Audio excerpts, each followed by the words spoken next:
Le pompon du Père Noël.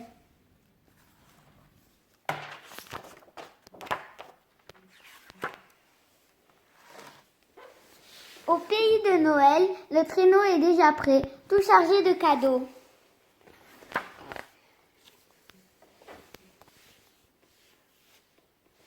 Tandis que le Père Noël se repose en attendant sa tournée, Estelle, la chef de l'atelier, rassemble les lutins.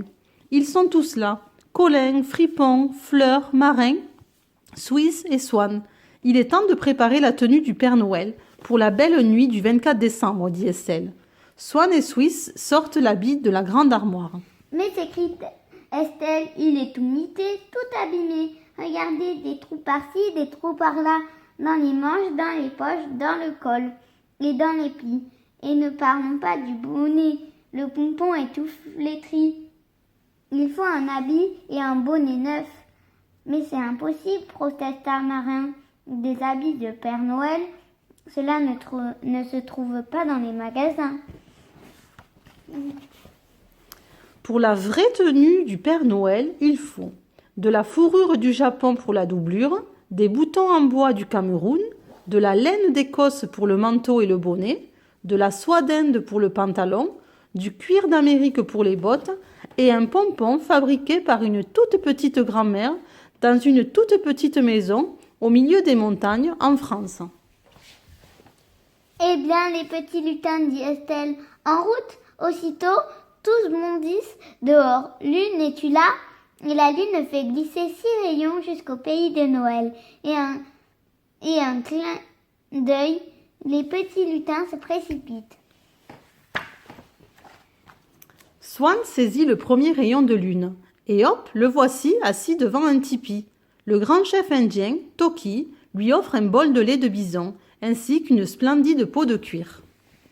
Pendant ce temps, Colin décide à monter sur le rayon de lune. C'est son premier voyage. Il est impressionné.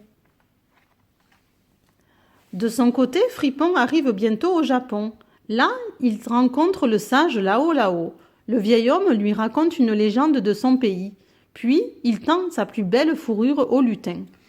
Enfin, au-dessus de la France, Colin se balance au bout de son rayon de lune.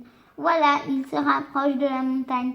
Mais oh zut, Colin glisse et atterrit au beau milieu d'un champ de neige. Swiss est arrivé en Inde au bord du grand fleuve Gange. Seules les tisseuses de ce pays savent préparer la soie rouge, qui convient pour l'habit du Père Noël. Elle danse pour Swiss, qui porte dans ses bras le magnifique tissu soyeux. Colin s'est relevé. Il cherche son chemin dans la neige épaisse. Ah, voici une maison éclairée. Connaissez-vous l'adresse de la fileuse du pompon du Père Noël? Questionne Colin. Ah, vraiment, ronchonne l'homme qui ouvre la porte. Crois-tu que j'ai du temps à perdre avec tes balivernes? Le Père Noël. Et puis quoi encore? Comme s'il existait. Et il lui claque la porte au nez. Fleur est en Écosse, où elle joue de la cornemuse avec un prince qui lui a offert de la laine. Le prince écossais est ravi. Un qui n'est pas ravi, c'est Colin. Il est découragé. 4 fois qu'il frappe aux portes, 4 fois qu'on se moque de lui et de son pompon. Je n'y arriverai jamais. À quoi? Demande une petite voix derrière lui. Colin se retourne. Une petite fille le regarde en souriant. Bonjour, dit-elle. Je m'appelle Marilou. Tu cherches le pompon? Je sais où tu peux le trouver. De son côté, Marin tient avec fierté les boutons en bois précieux du Cameroun. Il mange un beau bolo avec le chef du village. Pendant ce temps, Marilou entraîne Colin vers une maisonnette isolée. C'est sa grand-mère qui fabrique le pompon. Bonsoir, jeune lutin, dit la toute petite grand-mère en l'accueillant. Es-tu venu chercher un pompon pour ton patron? Sais-tu qu'il est fait de laine la plus fine et la plus douce qu'il soit? Avec leur trésor, tous les lutins sont enfin rentrés. Tous, sauf Colin. Hop et toc et file, la grand-mère de Marilou file et file le pompon devant les yeux émerveillés du lutin. Enfin, le pompon est terminé. Le rayon de lune attend Colin pour le ramener. Marilou, si tu venais avec moi, propose-t-il. Au pays de Noël, l'atelier des lutins ressemble à une véritable ruche. On pique, on coud, on lave, on repasse. Le jour n'est pas encore levé que déjà la tenue du Père Noël est presque prête, car ce soir, c'est le grand soir. Mais il manque l'essentiel. Estelle, très inquiète, scrute le ciel. Le pompon, voilà le pompon, s'écrie soudain Marin. En effet, accrochés à leur rayon de lune, Marilou et Colin apparaissent.